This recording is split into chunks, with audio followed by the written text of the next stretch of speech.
제가 특별히 전에 그 경청을 하는 데 있어서 더군다나 다른 사람이 요청하기 전에는 내가 이렇다 저렇다 이렇게 하지 말라고 강의를 하고 난 뒤에도 그 다음에 그게 그렇게 힘들다 그래요. 그러니까 여러분들이 이제 경청 훈련을 한번 하시고 또 이제 뭐 한 사람이든 두 사람이든 최소한 또 품성을 누구에게 한번 칭찬을 해 보시기 바랍니다. 그 다음에 이제 이글 스토리를 읽어오라 그랬는데 이글 스토리 책 혹시 갖고 있는 분들 있어요? 그렇죠. 이글 스토리하고 그 다음에 이제 다음번에 읽을 게 사실은 파인애플 스토리까지 읽어 오셔야 돼요. 파인애플 스토리 읽으셨어요? 파인애플 스토리 읽은 사람? 저기 있고 나머지는 안 읽었어요? 왜냐면 다음번에가 우리가 이 나쁜 습관을 증복하는 것. 우리가 좋은 습관과 나쁜 습관 얘기를 여태 해왔습니다. 그래서 그걸 갖다가 원리적으로 공부하기 위해서는 이 두 가지를 갖다가 여러분들이 꼭 읽고 오면 아주 좋습니다. 파인애플 스토리 읽으면 뭐가 좋는가? 내가 분노를 극복하고 그 다음에 또 이 뭐예요? 이 이글 스토리를 읽음으로써 나의 나쁜 습관을 갖다가 정복하는 그 비결을 우리가 찾을 수가 있어요. 이 숙제를 해오시고 그 다음에 이제 우리가 성경을 볼 것 같으면 여러 가지의 말씀 중에서 성경에 있는 말씀을 하나로 우리가 묶으라 그러면 사랑이다 이렇게 표현을 할 수가 있을 거예요. 너희가 진리를 순종함으로써 너희의 영혼을 깨끗하게 하여 거짓 없이 형제를 사랑하기에 이르렀으니 마음으로 뜨겁게 피차에 사랑하라. 또 아니면 오직 사랑 안에서 참된 것을 하여 범사에 그에게까지 자랄지라. 우리가 그리스도의 장성한 분량으로 자라는 것은 뭐냐면 우리가 오직 사랑으로만이 자랄 수가 있다. 또 사랑만 가지고 되는 것이 아니라 또 진실함과 사랑으로 우리가 품성을 키워 나가야 될 거예요. 제가 이제 오래전에 한국에서 온 드라마를 제일 먼저 본 게 아마 제 생각에 1980년인 것 같아요. 제가 80년에 사랑과 진실 그러는 그 드라마가 우리 교포사이에 처음으로 들어왔어요. 그래가지고 그 드라마를 봤는데 뭐 80년에 나온 거니까 여러분 뭐 아마 기억도 못하겠죠. 사랑과 진실. 그런데 봤더니 사랑도 없고요. 뭐 진실도 없고 시기하고 질투하고 말이야 뭐 서로 그냥 삼각관계에서 뭐 이렇게 하다가 끝나는 그런 이야기였어요. 근데 이 그런 그 갈등과 질투와 시기와 싸움이 어떤 드라마에서만 나오는 것이 아니라 드라마는 거의 현실을 바탕으로 해가지고 이렇게 쓴다고 그러더라고요. 그래서 드라마 작가들이 뭐 현실에 있는 걸 그대로 끄집어내서 하기 때문에 우리의 공감대를 갖다가 형성을 하는데 그런 그 문제가 드라마에서만 있는 것이 아니라 교회나 교인이나 뭐 성도나 이런 뭐 교회 안에서도 여러 가지 문제가 있는 것을 더 알 수가 있어요. 어떤 때는 우리가 사랑을 전한다고 하면서 그 다음에 사랑보다는 사실은 거기에 여러 가지 갈등과 이런 문제가 있는 것을 압니다. 그런 것은 왜 그런가? 우리에게는 진실이 또 부족하기 때문에 그럴 수가 있어요. 그래서 이 사랑과 진실이라는 것은 서로 사랑만 있어가지고는 안 되죠. 그래서 사랑만 마치 사탕만 먹게 되면 이빨이 뭉그러지는 것처럼 그래서 사랑만 있게 되면 힘이 없어요. 그래서 진실이 항상 따라해 줘야 돼요. 보완적으로. 그런데 사랑은 없고 진실만 있다고 하게 되면 어떤 결과가 나오냐 하면 너무 그냥 진실로 뭘 하다가 보면 율법적이 되고 그 다음에 그 독재자가 될 수 있는 그런 위험 요소가 있습니다. 여하튼 어떻게 했든 간에 우리 성경에 우리가 가르치는 것은 이런 여러 가지 뭐 성경에 있는 말씀을 통해서 우리가 경건에 이르기를 힘쓰고 사랑을 실천을 해야 하는데 그렇게 하기 위해서는 우리의 양심을 회복해야 된다. 성경에 있는 말씀 여러분 한번 기억해 보세요.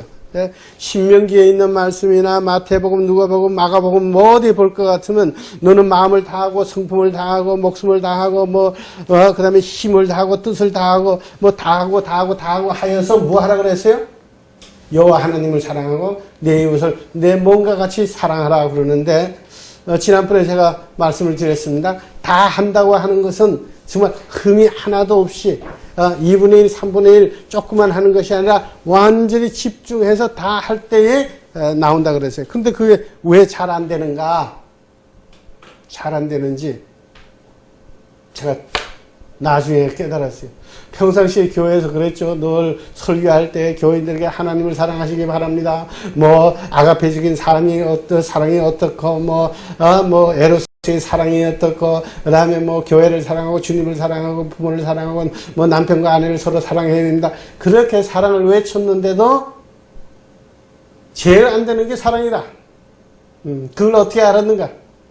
누가 지적을 안 해도 내 자신이 집에 돌아와가지고 제 가정에서 제 아내와의 관계 속에서 제 자녀를 양육하는 데 있어서 내가 설교한 만큼 사랑과 진실로서 제대로 양육하지 못하는 걸 갖다가 알기 때문에 나중에 누가 지적을 안 해도 또 교인이 다 알아요. 또 그걸 다 척이면 척이야.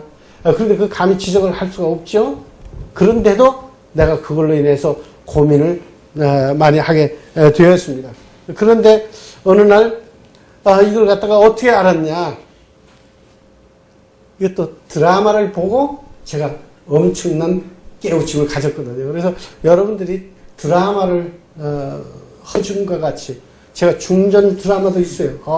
중전 드라마에 볼 것 같으면요, 이 품성이 엄청나게 배울 수 있는 게 또 있어요. 그 다음에 이제 지금 이 모래시계 드라마는 이 상당히 장편입니다, 그죠? 그래서 제가 컴퓨터 안에는 있는데 내가 역시 이 모래시계 못 본 사람이 있어요?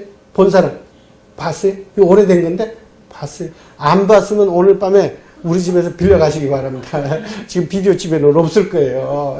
근데 그게 볼 것 같으면 거기에 최무룡의 그 아들이 되는 그 아주 멋있고 카리스마가 넘치는 그 최아무개, 예, 이 드라마를 많이 보시는 분이에요.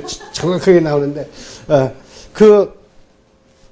난 또 금방 최민수예요? 최민수. 내가 봐도 아주 남자인데도 아주 멋있어요. 최민수하고, 그 다음에 또 최민수가 좋아하는 그 삼성에 갔다가 이혼해서 요새 나오는 고현정, 그게 드라마에 옛날에 나와요. 모래시계에서 나와요. 그래서 두 사람이 아주 좋아해요. 그러면서 이제 삼촌 교육대는 이제 이런 걸 배경으로 해서 이렇게 이제 이 드라마가 전개되는데 그 최민수처럼 이렇게 해서 아주 카리스마가 있고 남자 같고 깡패 같고 이런 사람 옆에 아주 친한 친구가 있는데 그 친구는 아주 얌전한 하나의 변호사예요. 변호사.